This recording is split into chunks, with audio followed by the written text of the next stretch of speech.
После фактических измерений стало понятно, что 45 он нам не раздает на таком плече.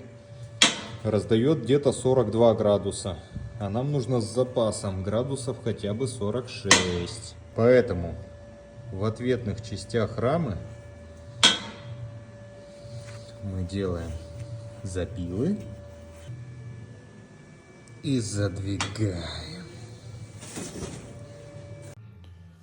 Таким образом мы будем ограничивать крайнее положение оси вращения.